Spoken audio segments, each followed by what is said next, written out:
हाय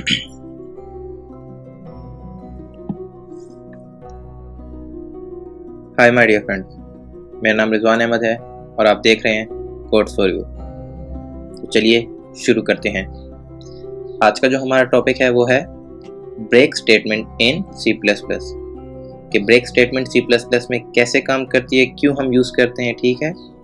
तो basically break statement जो होती है यूज होती है लूप बॉडी के अंदर। जिस तरह हमने प्रीवियस वीडियो में हमने पढ़ा था कंटिन्यू स्टेटमेंट कि वो भी लूप बॉडी के अंदर होती है। कंटिन्यू स्टेटमेंट का क्या काम था? उसका ये काम था कि जब कंटिन्यू स्टेटमेंट एग्जीक्यूट होती थी तो उसके बाद की जितनी भी स्टेटमेंट्स थी वो स्किप हो जाती थी और अगेन जो लूप है वो स्टार्ट पे आ जाता था, ठीक है। अगेन स्टार्ट से लूप चलती थी। बट ब्रेक में क्या है, when this statement executed in the loop body, ठीक है, the remaining iteration of the loop are skipped. उसमें भी यही था, कंटिन्यू में भी यही था कि उसमें जितनी बैकअप पे होती है ना, जितनी मजीद फर्दर होती है हमारे पास इटरेशंस, वो सारी स्किप हो जाती है, ठीक है। इसमें भी स्किप हो रही है, लेकिन उसमें क्या था, उसमें अगेन जो है वो लूप के स्टार्ट में जाता है। बट यहाँ पे क्या कहते हैं, the control directly move outside the body, यानी कि लूप को टर्मिनेट कर देता है। वो लूप को नहीं टर्मिनेट करता था, वो सिर्फ एग्जीक्यूशन स्टॉप कर देता है, फर्दर स्टार्ट पे लेता है। ये क्या करता है, ये लूप्स को टर्मिनेट कर देता है। अब इसको प्रोग्राम बॉडी में हम किस तरह लिखते हैं? फॉर एग्जांपल ये हमारे पास एक प्रोग्राम बॉडी है उसकी, ठीक है, क्या कहते हैं, लूप है। अब इसके अंदर हम लिखेंगे, ठीक है, ब्रेक को हम इसके अंदर लिखेंगे। चले मैं आपको करके बताता हूँ किस तरीके से हम इसका यूज कर सकते हैं, ठीक है। सबसे पहले हमने लिख देना है screen using name space std और मेन प्रोग्राम। ओके, बॉडी बना ली हमने इसकी। अब हमने क्या करना है, अब फॉर एग्जांपल मैं एक लूप चलाऊंगा, ठीक है, for int I is equal to 1, ठीक है। ये हमने क्या दे दी, मैंने आपको बताया था फॉर लूप में हमारे पास क्या होता है।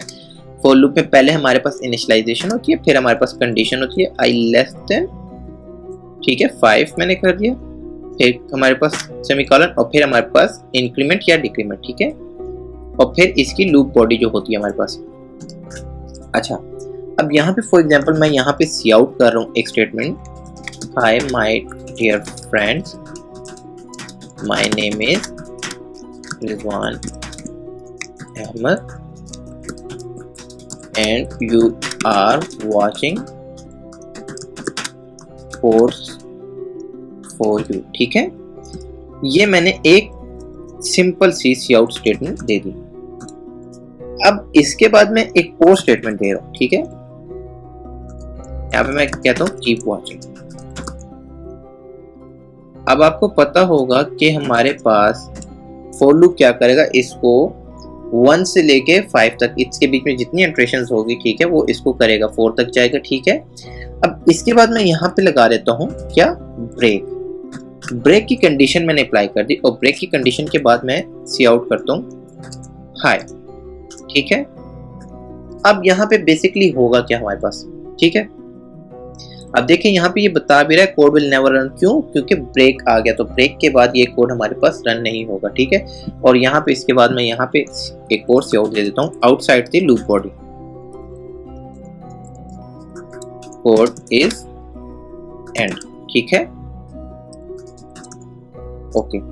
अब बेसिकली हमारे पास क्या होगा, आपके ख्याल में यहाँ पे क्या होना चाहिए, जो हमारे पास कंटिन्यू स्टेटमेंट थी उसमें क्या होता था कि ये एग्जीक्यूशन होती थी, ये स्किप होने के बाद अगेन लूप आती थी यहाँ पे इंक्रीमेंट पे, और ये एग्जीक्यूशन 5 टाइम्स या 4 टाइम्स चलती थी। बट यहाँ पे ब्रेक स्टेटमेंट में ये एग्जीक्यूशन सिर्फ 1 टाइम होगी, क्यों? क्योंकि यहाँ पे फिर इसको ब्रेक मिल जाएगा। जिस तरह ब्रेक मिलेगा तो ये लूप बॉडी से बाहर आके ये हमारे पास शो करेगा। तो बेशक आपने कंडीशन में इसको कहा है कि 5 टाइम तक लूप चले, लेकिन ये चलेगा कितनी दफा, सिर्फ 1 टाइम। क्यों?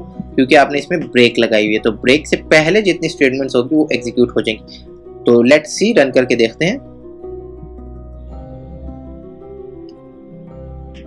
तो ये आप देख सकते हैं फ्रेंड्स, हमारे पास क्या और पड़ा है, hi my dear friends, my name is Rizwan Ahmad and you are watching codes for you, keep watching, और फिर कोड इज एंड। अब मैंने जिस तरह आपको कहा है कि ये हमारे पास क्या हो गया, हमारे पास सिंपल।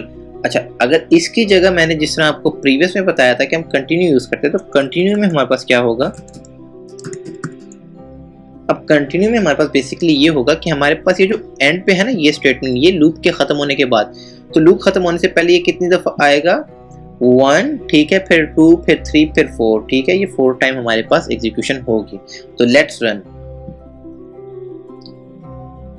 तो फ्रेंड्स ये देखिए ये कितनी दफा आ गया, जिस तरह मैंने आपसे कहा था 1, 2, 3, 4, ये 4 टाइम आया और इसके बाद जब लूप खत्म हुई तो कोड इज एंडेड। तो ये हमारे पास बेसिकली फंक्शन होता है कंटिन्यू और ब्रेक का, ठीक है। तो अगर हम अब ब्रेक इस तरीके से करें, हम यहाँ पे कुछ और दे सकते हैं। फॉर एग्जांपल हम कहते हैं इफ कंडीशन के अंदर भी हम यूज कर सकते हैं कि हम कहते हैं सी आउट, ठीक है, सी आउट आई, ठीक है, और यहाँ पे मैं इसको ये दे रहा हूँ, ये मेरे पास क्या करेगा सी आउट करेगा। लेकिन यहाँ पे मैं इफ कंडीशन अब अप्लाई करूँ, if i is equal to क्या 4, if i is equal to 4 तो हमारे पास क्या कर दो ब्रेक कर दो, ठीक है। अब ये क्या होगा, अब देखें यहाँ पे मैं इसकी 5 की जगह मैं इसको 10 कर देता हूँ, ठीक है। अब हमारे पास बेसिकली क्या होगा, हमारे पास आई 1, 2, 3, 4 तक एग्जीक्यूशन होगी। 4 के बाद जब इफ कंडीशन को यहाँ पे 4 मिलेगा तो ये क्या कर देगा ब्रेक कर देगा और हमारे पास ये कोड एग्जीक्यूट हो जाएगा। तो लेट्स रन एंड सी।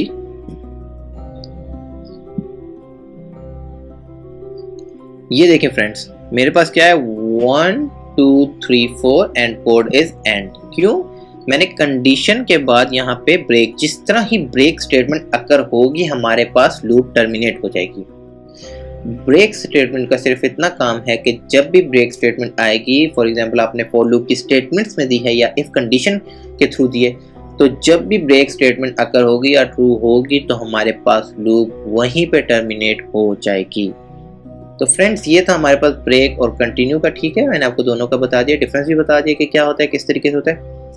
उम्मीद करता हूँ आपको समझ लग गई होगी। किसी किस्म की कोई कंफ्यूजन है तो आप कमेंट बॉक्स में मुझसे पूछ सकते हैं, इंशाल्लाह मैं आपकी प्रॉब्लम को सॉल्व करूंगा। तो मिलते हैं अपनी नेक्स्ट वीडियो में, तब तक के लिए अपना ख्याल रखिए and don't forget to subscribe and like my channel. Okay, अल्लाह हाफिज़।